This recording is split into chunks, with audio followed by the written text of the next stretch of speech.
Junto com o processo acelerado de industrialização e a grande oferta de alimentos ultraprocessados, estamos presenciando uma queda acentuada na fertilidade em muitos países. Não restam dúvidas de que a má nutrição, a falta de nutrientes essenciais, o excesso de calorias e elementos nocivos da dieta ocidental possuem um papel relevante nesse quadro. Olá, seja muito bem-vindo, muito bem-vinda. Eu sou a Alessandra Feltri. Olá, eu sou a Roberta Carbonari e estamos começando mais um episódio do Pura Vida Cast. E neste episódio vamos falar sobre nutrição na prevenção da infertilidade. Isso mesmo, Alê. Padrões alimentares baseados em uma variedade de alimentos de verdade, como o padrão mediterrâneo, por exemplo, estão associados a melhores taxas de fertilidade e a melhora de diversos parâmetros de saúde em geral, que afetam também a fertilidade, como a resistência à insulina, o sobrepeso, a obesidade e distúrbios metabólicos diversos. Mas as quedas das taxas de fertilidade não são absolutas. Na verdade, estamos presenciando uma mudança significativa na faixa etária em que as mulheres se tornam mães. Enquanto as taxas de fertilidade caíram quase 43% para mulheres entre 20 e 24 anos e mais de 22% para mulheres entre 25 e 29 anos, elas aumentaram mais de 67% para mulheres entre 35 e 39 anos e mais de 132% para mulheres entre 40 e 44 anos, de acordo com a análise de um censo feito nos Estados Unidos recentemente. Por mudanças culturais e no estilo de vida da mulher, a escolha de ter filhos mais tarde está sendo cada vez mais recorrente e é facilitada também pelos avanços da ciência e da medicina. E para nos ajudar a falar sobre esse tema tão importante, gostaríamos de apresentar a nossa convidada de hoje. Eu vou demorar 10 minutos para apresentar a nossa mesmo. convidada, tá? Ela é nutricionista, graduada também em Educação Física, com mestrado em Nutrição e doutorado em Neurociências, pós-graduada em Nutrição Funcional, Fitoterapia, Nutrição Clínica, Nutrição Ortomolecular, Fisiologia do Exercício e Nutrição Esportiva Funcional. E é docente do curso de pós-graduação em Nutrição Clínica e pós-graduação da Concepção à Adolescência. Seja muito, muito bem-vinda, Bettina Moritz, e muito obrigada pela sua participação aqui conosco. Eu que agradeço a oportunidade. Muito obrigada mesmo por esse convite. É um prazer estar aqui. Seja bem-vinda, Bettina. É um prazer ter você aqui com a gente hoje.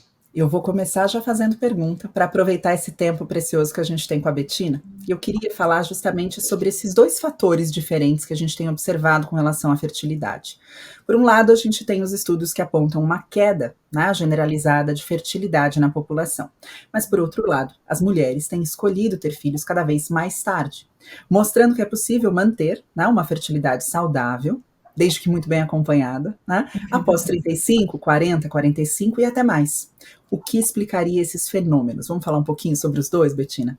Com certeza, Roberta. Esses dois fenômenos eles são muito interessantes e eles têm as suas razões, né?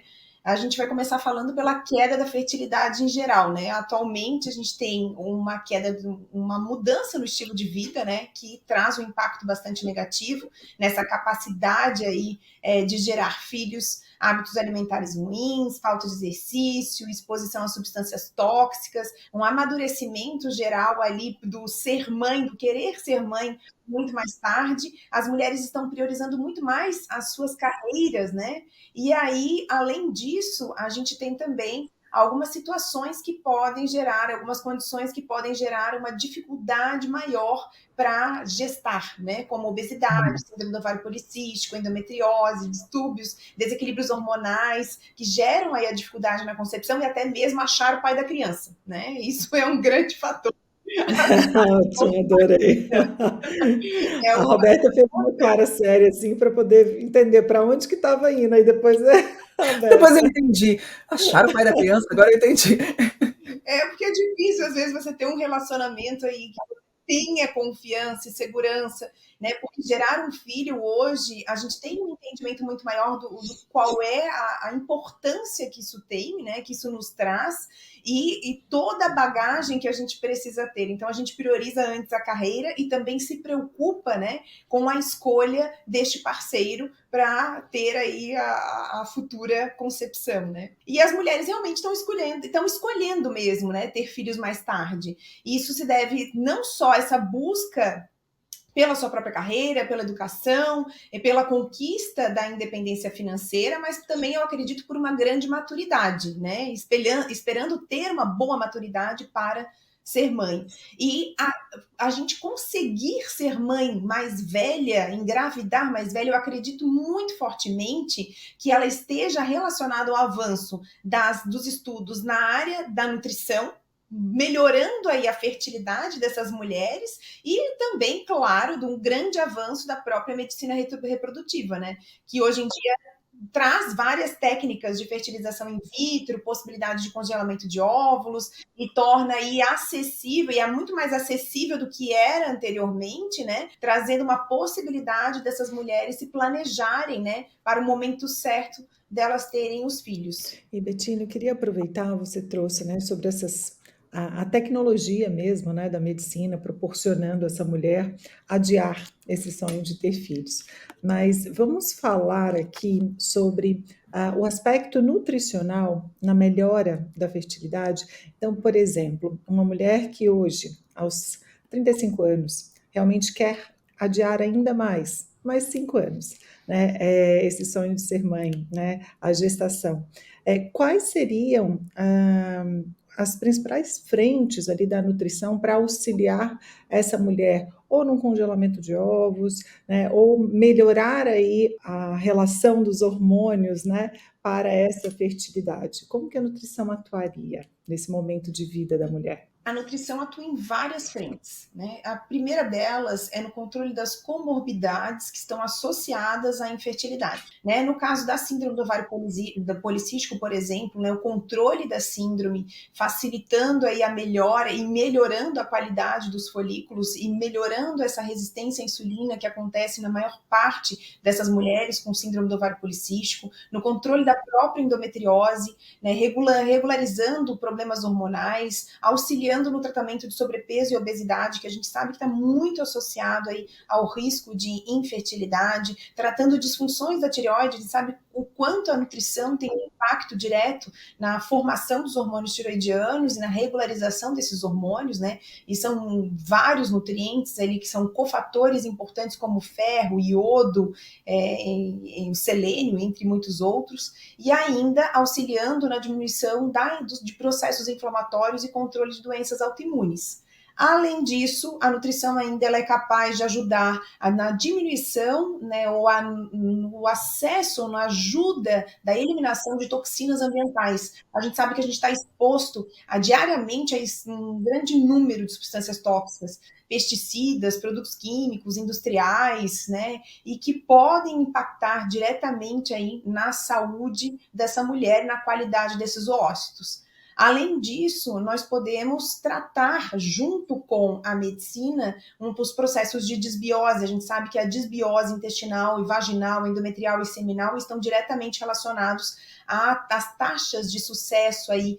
de gestação, e quando a gente trata essa desbiose durante uma fase mais precoce, a gente melhora a qualidade desse intestino, a gente diminui o crescimento de bactérias potencialmente patogênicas, a gente pode melhorar futuramente a nossa fertilidade. E lógico que hábitos alimentares mais adequados, um consumo calórico adequado, né, evitando muito baixo consumo calórico e também o excesso, reposição de micronutrientes dentro do adequado, né, também é muito importante. O excesso de cafeína também é um grande causador aí de infertilidade. Então, controlar o consumo de cafeína ajuda na qualidade desse ósseo. Então, todos os teus hábitos de vida, eles impactam diretamente no futuro, na saúde aí do ósseo e na saúde do seu ovário. E foi bem bacana você trazer sobre algumas toxinas, né? O que a gente vê na literatura atualmente quando associa, né, o estilo de vida, os fatores ambientais com fertilidade, né, Betina? Então, assim, a gente entender que realmente o ambiente que a gente vive, tudo que nós colocamos, né, à nossa frente, as nossas escolhas alimentares, ou até mesmo o modo que nós vivemos, desde um sono reparador ou não, desde gerenciamento de estresse ou não, vão impactar aí nessa fertilidade, né, na manutenção aí de um equilíbrio hormonal para que essa mulher chegue aí numa idade mais avançada com um equilíbrio eficiente para que a gestação possa aí ter resultados positivos, né?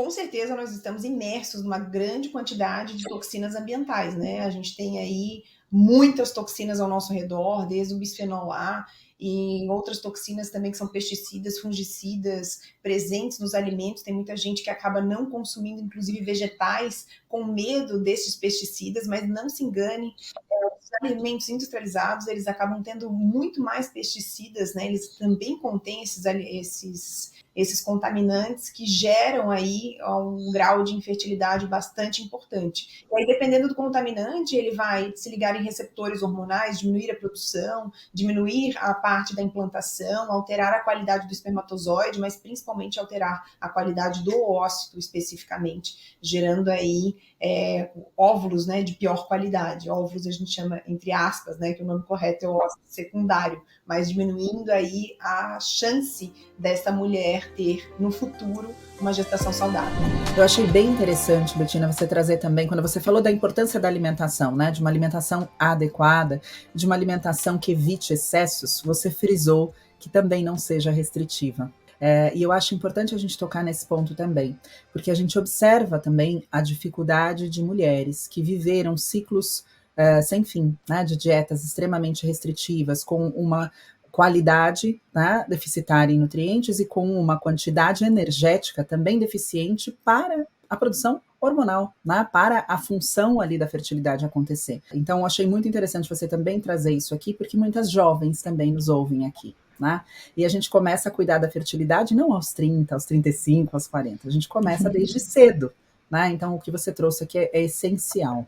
E queria já aproveitar para falar sobre os principais fatores, né, que levam à infertilidade quando a gente fala de alimentação ou ainda de estado nutricional. Dentro do estado nutricional, a gente precisa pensar, né, que os ovários, eles precisam de macronutrientes, eles precisam de consumo de gordura, de consumo de proteína, de consumo de carboidratos, por isso que o muito baixo consumo calórico, ele está associado ao envelhecimento muito precoce do ovário. Então, quando a gente tem uma má nutrição, uma restrição alimentar muito grande, nós vemos meninas tendo uma infertilidade muito precoce e uma entrada na menopausa muito precoce, uma chance de uma parada total da menstruação que gera consequências impactantes a ponto de um ovário desaparecer.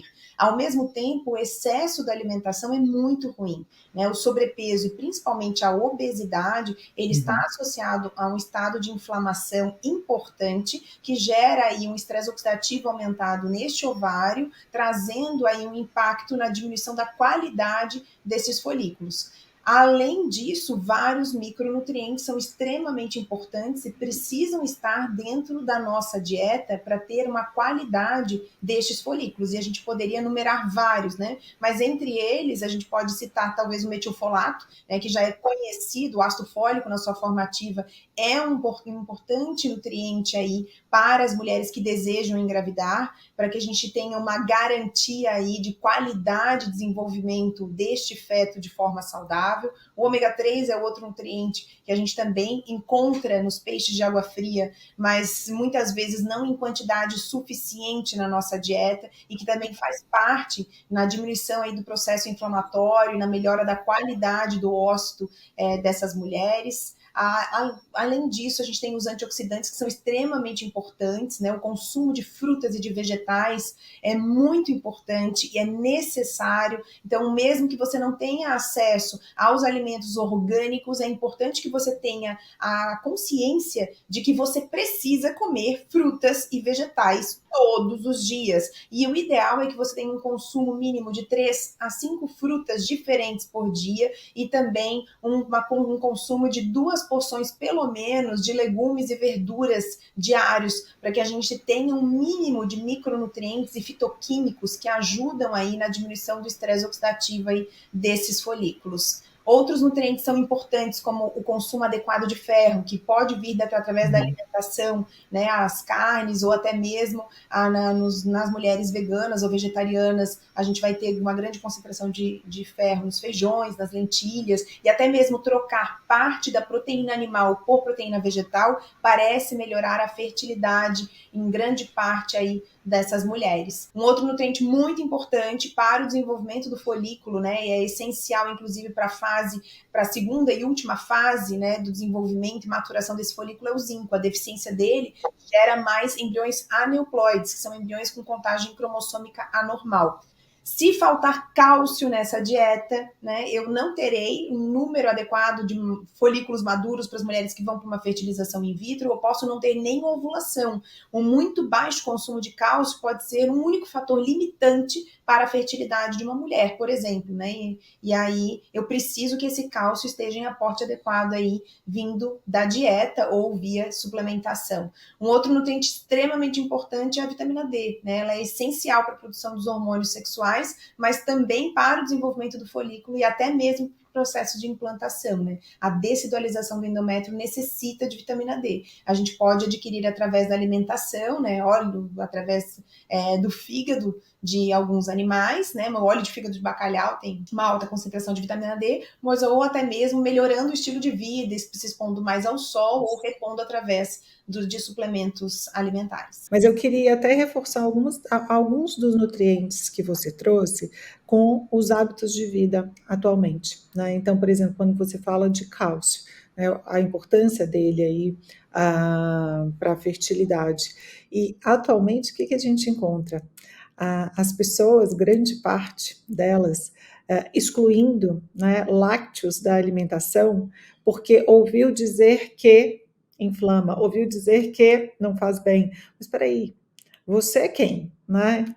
Se coloque aí como protagonista, né, das escolhas alimentares para entender qual é a sua tolerância e digestibilidade a respeito deste alimento, né? Porque é uma fonte importante de cálcio para a gente, né, na alimentação aí, quando a gente fala de lácteos. E as pessoas estão tirando aí, assim, inadequadamente, né? Então, olha a importância do conceito sobre certos alimentos, ou preconceito sobre certos alimentos, na fertilidade, né? Então, às vezes, você está fazendo ali uma escolha que foi feita por uma outra pessoa e que para ela funciona porque ela tem uma condição clínica específica que a impede, impossibilita de digerir aquele lácteo, e você não. E aí você está retirando da sua vida, né?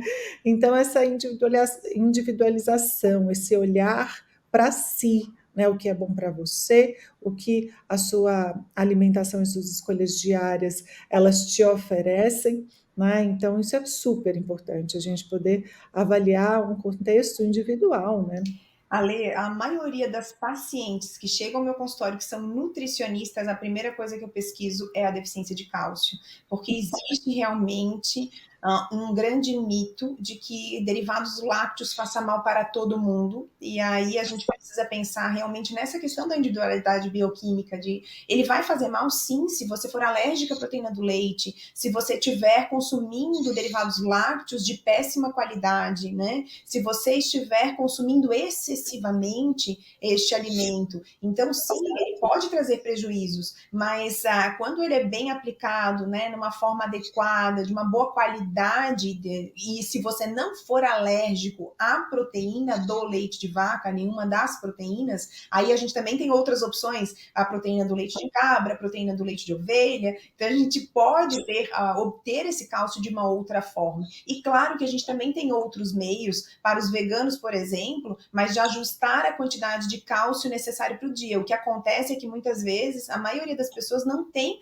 um ajuste adequado alimentar quanto aos micronutrientes, né? Quantos veganos, eu estou na cidade do maior número de veganos do Brasil, né? A gente tem o maior número de vegetarianos e veganos do Brasil, e quantos a gente encontra no consultório que ficam fazendo uma restrição alimentar. Na verdade, eu brinco que eles são só pessoas extremamente restritivas, mas que não têm uma verdadeira alimentação saudável, né? E ficam ali comendo chips, bolacha, biscoito, produtos industrializados, eles só simplesmente não consomem alimentos que tenham origem animal e se autodenominam veganos. E, na verdade, a alimentação ela é péssima, né? Então, Sim. é uma alimentação muito restritiva e muito deficitária, né? Gerando aí um grande percentual também de inférteis nesta classe, né?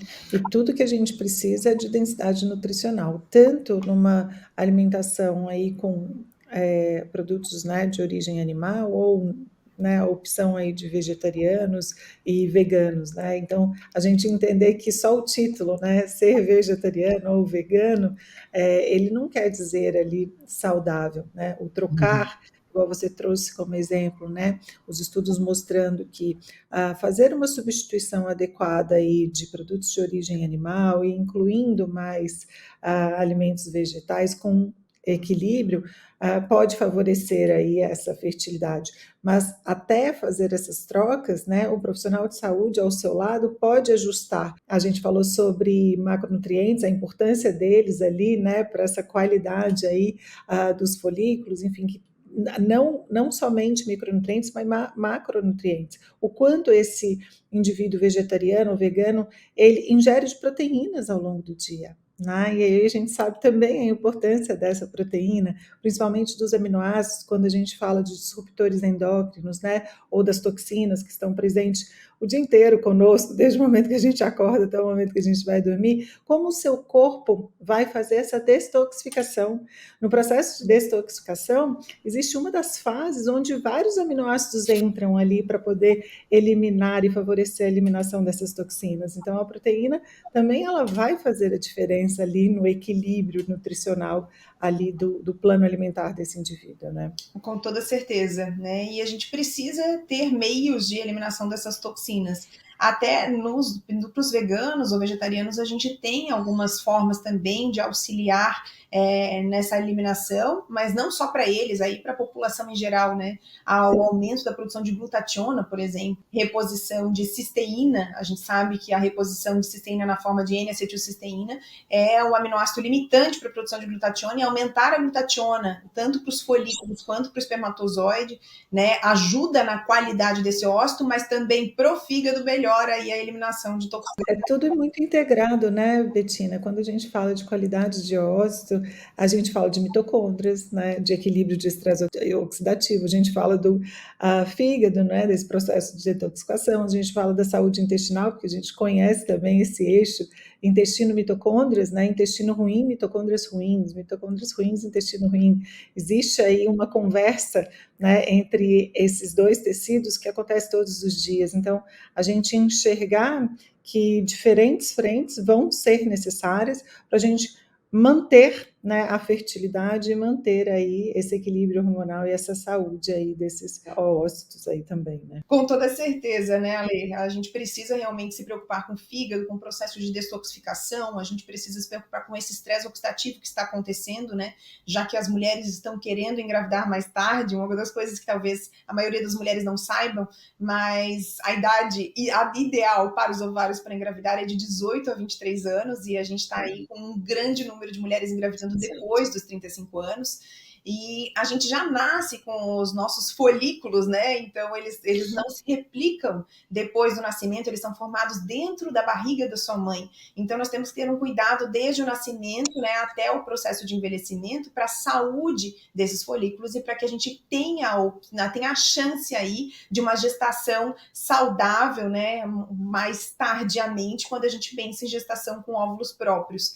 E aí, conforme a gente vai envelhecendo, a partir dos 35 anos, você estava falando, inclusive, da importância da mitocôndria, né? A gente tem uma grande importância de uma coenzima mitocondrial, né, que vai ficando deficitária, a gente sabe, porque estudos científicos mostram que no fluido folicular a gente tem menos coenzima Q10, né, nesses folículos, e a gente vai tendo uma deficiência bastante importante aí dessa coenzima Q10, e conforme essa mulher vai envelhecendo, ela vai tendo uma necessidade de repor e consumir maior concentração dessa coenzima. Ela também participa diminuindo o estresse oxidativo aí dos espermatozoides e melhorando a qualidade desses espermatozoides de forma bastante importante. Um outro nutriente bastante importante também e que está reduzido no fluido folicular e tem ação antioxidante ali no ovário também é a melatonina, né? No processo de envelhecimento nós tendemos a ter menos produção de melatonina.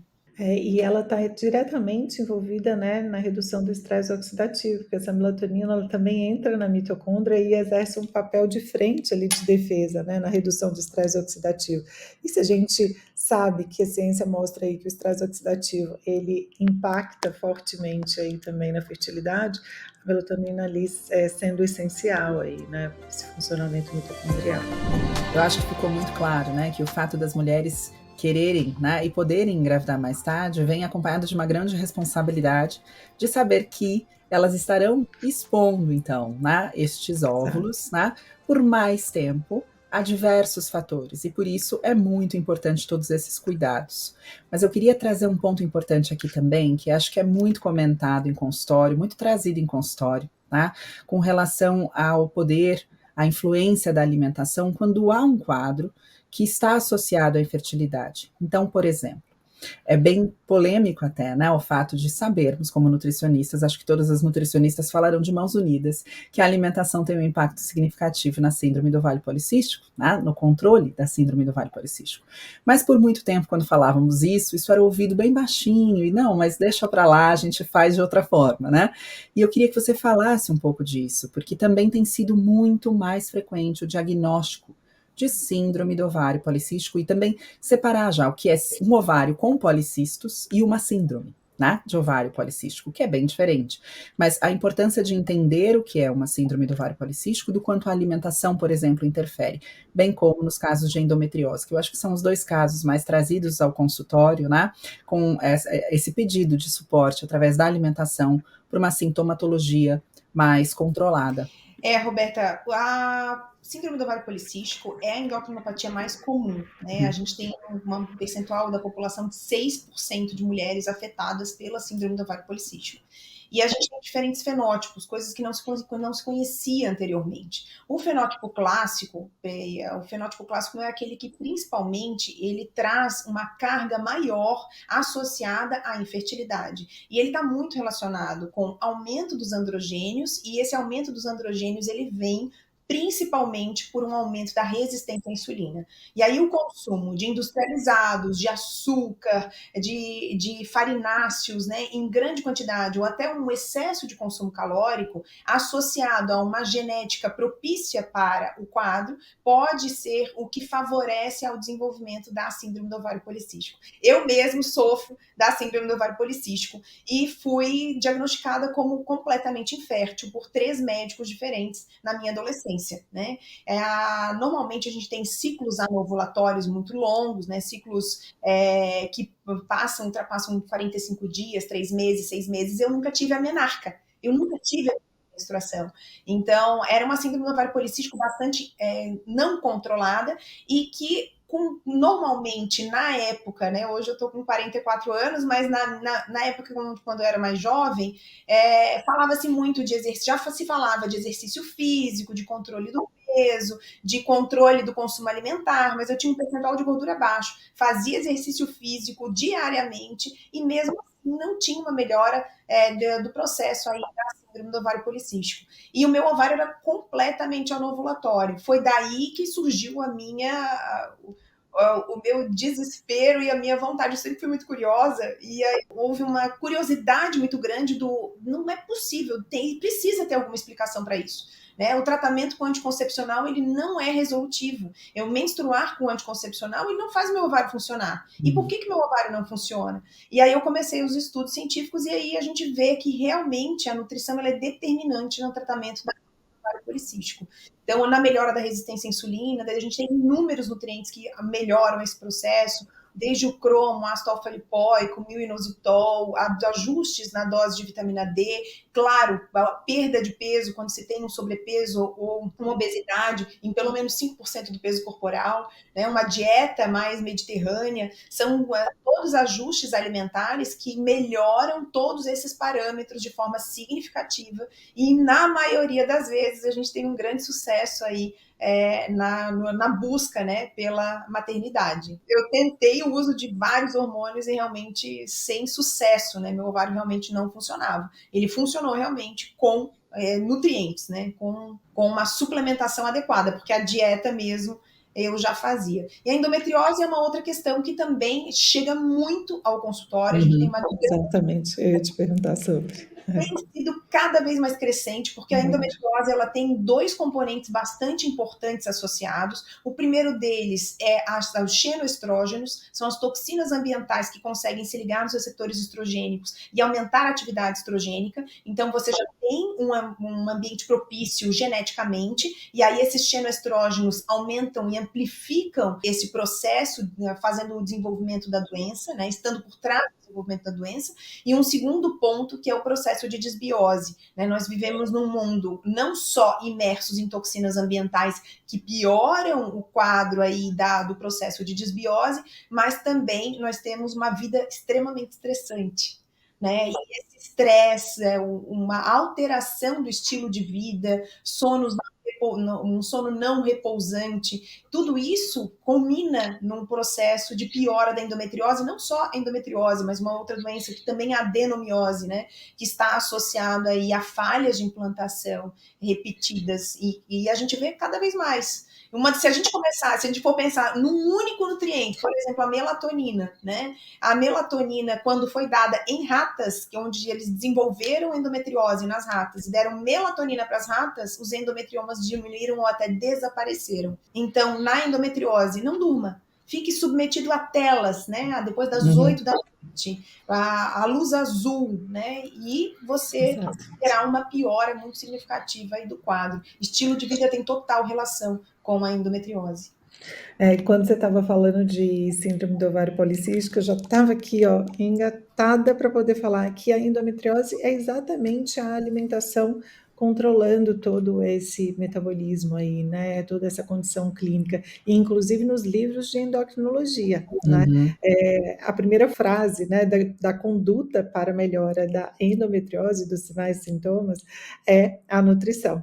Então, é a beleza da nutrição aí, né, nessas condições clínicas, na saúde feminina, mostrando que realmente existe aí uma eficiência, né, um fator super positivo nas nossas escolhas, que elas se prolongam aí ao longo da vida, né? E nunca é tarde, né, Betina? Porque eu tenho presenciado também nos meus atendimentos clínicos mulheres acima de 40 com endometriose nunca diagnosticada. E aí, na hora que você vai ver qual a construção dessa mulher, né, ao longo da vida, e como ela está agora, nesse período de 40 anos, com uma rotina super intensa, estressada, né, cuidando pouco da alimentação, cuidando pouco das escolhas alimentares e principalmente, né, desse gerenciamento de estresse.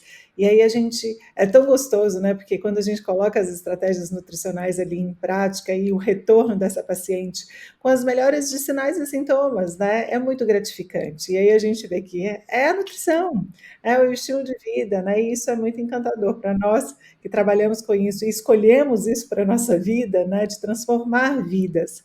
Então, é isso que hoje a nutrição está fazendo, né, de forma muito mais eficiente, por conta de vários estudos que estão surgindo e a aplicabilidade aí cada vez mais de profissionais e das pessoas procurando essa assistência, né? É verdade, e a gente tem uma ação da nutrição de forma extremamente importante, porque a gente vê os estudos científicos mostrando que essas mulheres com endometriose têm um aumento da taxa de fatores inflamatórios, né? Elas têm mais polimorfismos associados à interleucina 6, interleucina 1 beta, tem um aumento dos polimorfismos da GST, né? Aumentando, dificultando a eliminação dessas toxinas ambientais. Então, quanto mais grave é essa endometriose, mais associação com diminuição da detoxificação, com um aumento aí do estresse oxidativo, com um aumento da inflamação. E aí a gente vai ter que atuar dentro da nutrição, com a nutrição, em todos esses fatores, né? E você trouxe a importância também do intestino, né, da desbiose. A desbiose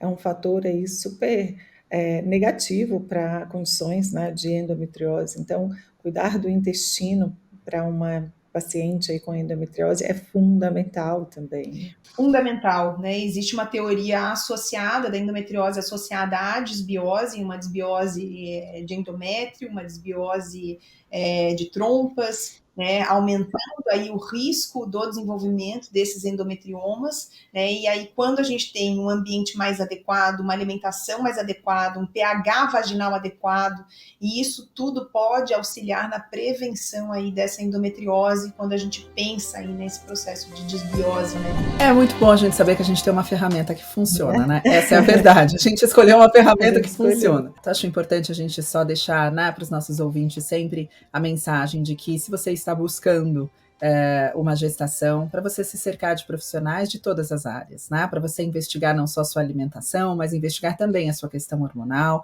estar sempre amparada por todos os profissionais, né? Porque cada caso é um caso e a gente precisa investigar e usar todas as ferramentas possíveis, né? Em todas as situações necessárias. Bettina, é uma felicidade poder ouvir você falar sobre fertilidade. Eu já te acompanho nas redes, já te ouço por lá. Muito feliz que você veio dividir com os nossos ouvintes aqui também tanto conhecimento. Muito obrigada por isso. E eu que agradeço. É um enorme prazer estar aqui com vocês. Foi sensacional, Bettina. Muito obrigada aí mais uma vez. Querido ouvinte, espero que você tenha aproveitado e fique também à vontade para compartilhar este episódio com mais pessoas. Caso você tenha gostado desse momento, pode também divulgar o programa para mais pessoas ao avaliá-lo em sua plataforma favorita. De preferência, 5 estrelas. E agora com um like aqui nesse vídeo. Lembrando que o Pura Vida Cast faz parte de todo o universo de conteúdo do Pura Vida Prime, a plataforma de conhecimento da Pura Vida. Acesse puravidaprime.com.br e transforme sua saúde com a ajuda de renomados profissionais de saúde de todo o país. Esperamos você na próxima semana com mais um episódio que já está sendo preparado com todo carinho. Esse foi mais um episódio do Pura Vida Cast, um novo caminho para te nutrir com as escolhas mais saudáveis. Um beijo, Alê, um beijo, Bettina, um abraço a todos os nossos ouvintes e até a próxima. Um abraço a todos, até a próxima. Beijo, pessoal. Obrigada.